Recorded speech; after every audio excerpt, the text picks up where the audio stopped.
It's amazing how it happens. So thank you for joining us today. Thank you for being part of this spiritual community. We know you have choices in this mixed hybrid virtual world that we're in, and we're delighted you chose to spend time with us today. We start a new month with a new monthly theme, the light in us as us. Somehow, it makes sense to slide from the point of view of seeing all aspects of our lives with grateful hearts, eyes, and minds into this idea of remembering that we are that light. Or to say it another way, the only light we can see by comes from within ourselves. This can be encouraging or it can be troubling, depending on whether we recognize ourselves as that radiant light of God. And if you haven't quite grasped entirely that capital T truth, I'm asking you to consider it this month. Once upon a time, there was a frequently political cartoonist by the name of Walt Kelly who drew a possum named Pogo. Some of you, like me, are old enough to remember Pogo. The most familiar Pogo quote that has entered the American lexicon is, "We have met the enemy and he is us." We have also met our own personal definition of light. The only place it can live is in each of us. So during the month of December, we light candles at the beginning of each Sunday service, honoring the one light that resides at the core of all beliefs, all religions, and each one of us. Beryl led us in this practice this morning, and it was gorgeous. Other hosts will get to do the same thing later this month. And this is also part of our winter solstice ritual. Some quotes that have to do with light. From Plato, "We can easily forgive a child who is afraid of the dark. The real tragedy of life is when men are afraid of the light." And from Dr. Martin Luther King, from a sermon he gave called "Loving Your Enemies" at Dexter Avenue Baptist Church in Montgomery, Alabama on November 17th, 1957. "Darkness cannot drive out darkness. Only light can do that. Hate cannot drive out hate. Only love can do that." And from 14th century Persian mystic Hafiz, "I wish I could show you, when you are lonely or in darkness, the astonishing light of your own being." Dr. Ernest Holmes from The Science of Mind, page 411. "We can sit in the shade or move into the sunshine. Sitting in the shadow, we may not really believe that there is any sunshine, but the sun would be there all the time. And all the time we are in bondage. Real freedom exists. It is there, but we must awake to it." And from Master Teacher Jesus, from the Christian Bible, Matthew chapter 5, "You are the light of the world. A city set on a hill cannot be hid. Neither do men light a candle and put it under a bushel basket, but on a candlestick, and it gives light to all that are in the house." And from the Kabbalah, "First we receive the light, and then we impart the light. Thus we repair the world." We are mistaken if we think, who are we to think of ourselves so highly, to assume that we are the light? If you can't go with the idea of being the light, can you kind of sort of work with the idea of becoming the light? And I never said, and no one ever said, that each one of us is the only light, or the one and only light, or the biggest light, or the fanciest light, or the strongest light. That would be silly, right? But each one of us is a light in the world, and it is the light that we bring to our community that people get to see. From Dr. Holmes, page 415 of The Science of Mind, "There must come a time in our experience when we speak the conviction that is within us. This conviction of the spiritual universe in which we live is real and powerful. The light cannot be borrowed from another. Each has been furnished with a divine torch whose wick burns from the oil of the eternal and ever renewing substance of faith in oneself and in others. I love the way that Holmes makes a connection between our own individual wick that burns with the oil of the eternal and with faith in ourselves and faith in others.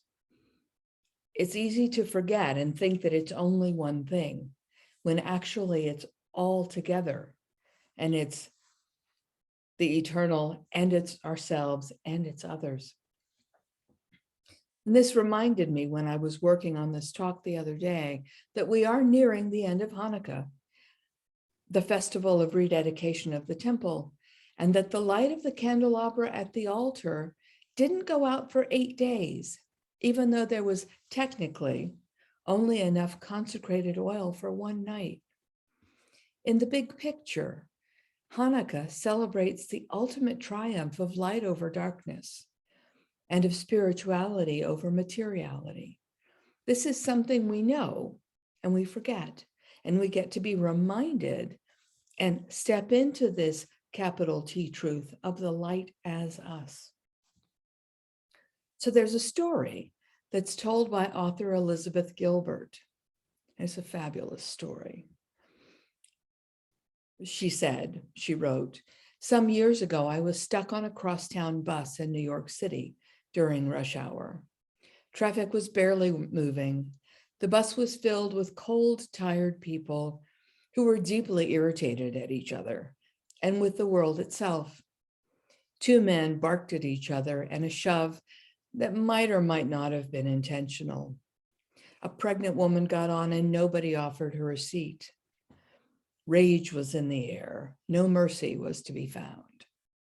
But as the bus approached 7th Avenue, the driver got on the intercom and he said, 'Folks, I know you've had a rough day and you're frustrated. I can't do anything about the weather or the traffic, but here's what I can do. As each one of you gets off the bus, it's funny, this touches me. I will reach out my hand to you. And as you walk by, drop your troubles into the palm of my hand. Okay? Don't take your problems home to your families. Leave them with me. My route goes by the Hudson River. And when I drive by there later, I will open the window and throw your troubles in the water.' It was as if a spell had lifted, and everyone burst out laughing. Faces gleamed with surprised delight. People who had been pretending for the past hour not to notice each other were suddenly grinning. Like, is this guy serious? Oh, he was serious. And the next stop, just as he promised, the driver reached out his hand, palm up, waiting. And one by one, all the exiting commuters placed their hand above his and mimed the gesture of dropping something into his palm. Some people laughed as they did this. Some teared up, but everybody did it. The driver repeated the same lovely ritual at the next stop too, and the next, all the way to the river.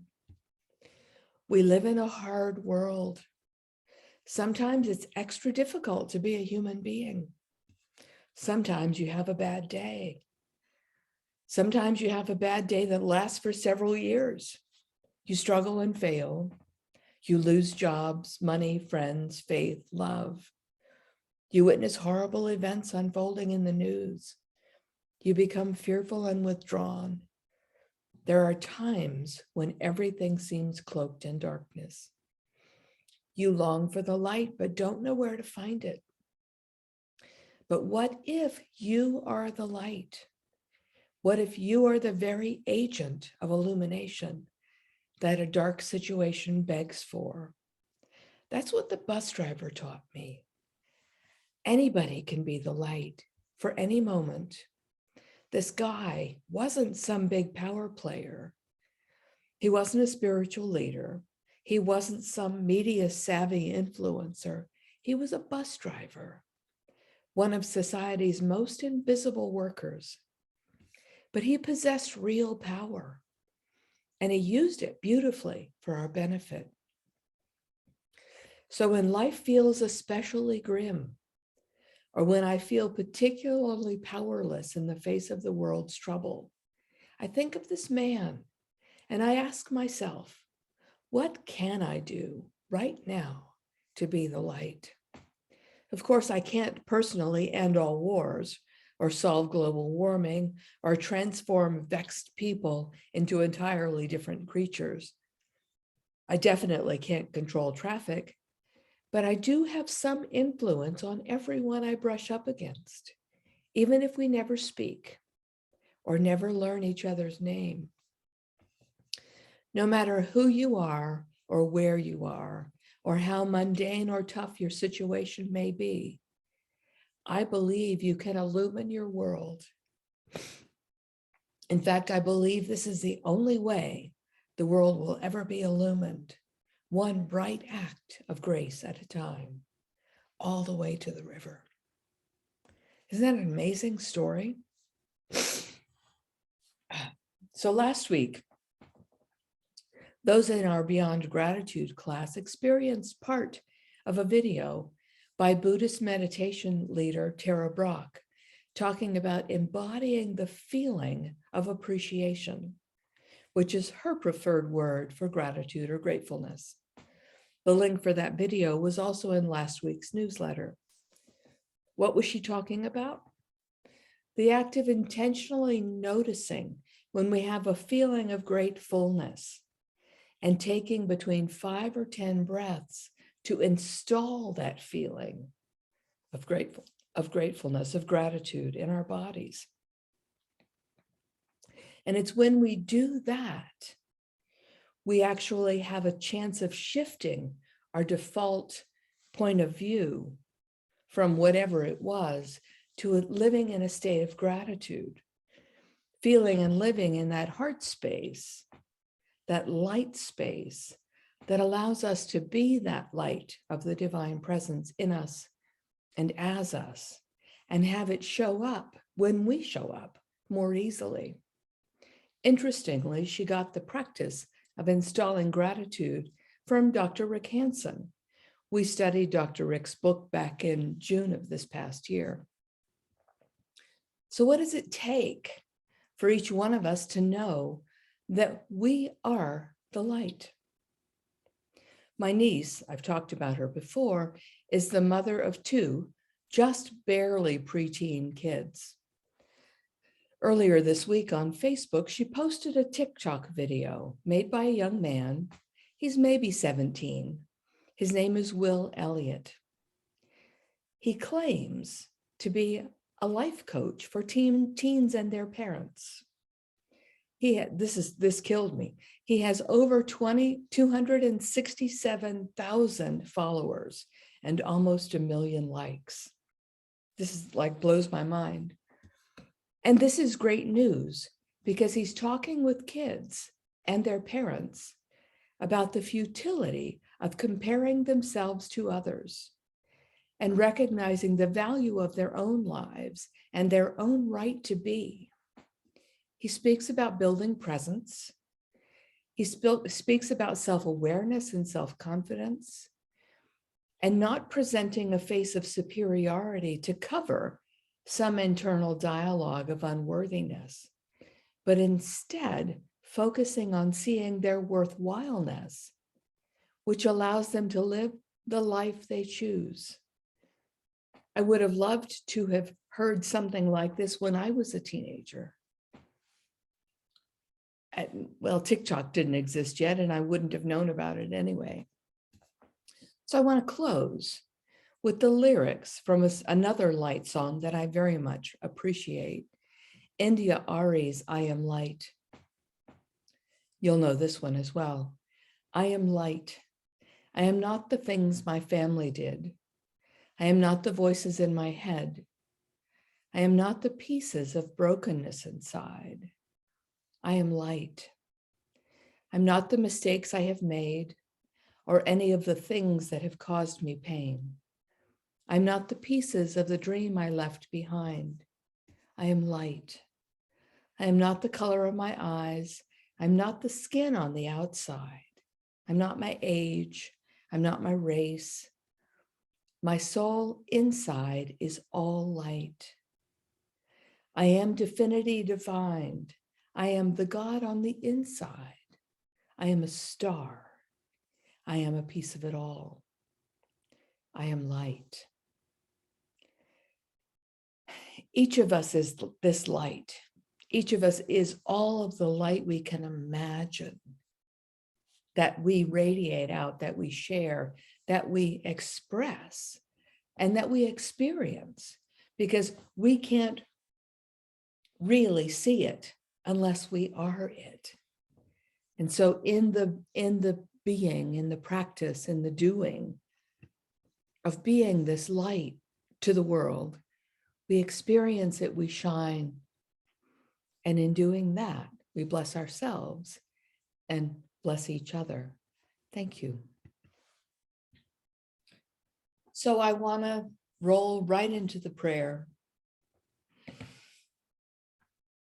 So if you join me in taking a super deep breath and relaxing into the light of your own being, that divine that lives in you and as you, as much as you can comprehend, and know that infinite light is available to you while I speak the words.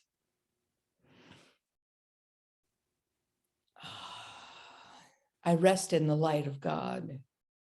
I rest in the love of God. I rest in the joy of God. And I know that each of these lives in me and as me, and in and as each beloved on this call. I celebrate this opportunity to remember and know this whole and holy presence that lives in, as, and through each one. And I know each one always has the opportunity to present their light, to shine their light in their world, and increase the amount of goodness that's available. And so I celebrate this opportunity to remember and know that this light that lives in each one is an expression of God, is an expression of that divine mind, that whole and holy presence that lives already as each.